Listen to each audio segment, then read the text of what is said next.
حضرت عمر بن خطاب رضی اللہ عنہ خلیفہ وقت تھے۔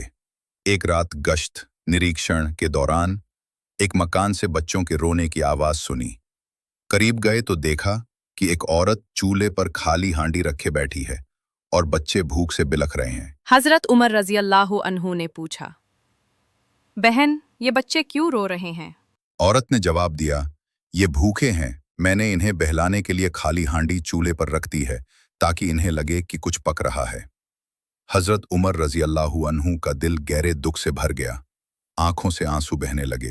فوراً بیت المال خزانے سے آٹا، گھی اور کھانا پکانے کا سامان اٹھایا اور خود اپنی پیٹھ پر رکھا۔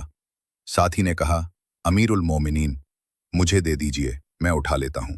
حضرت عمر رضی اللہ عنہ نے فرمایا، کیا قیامت کے دن میرا بوجھ بھی تم اٹھاؤ گے؟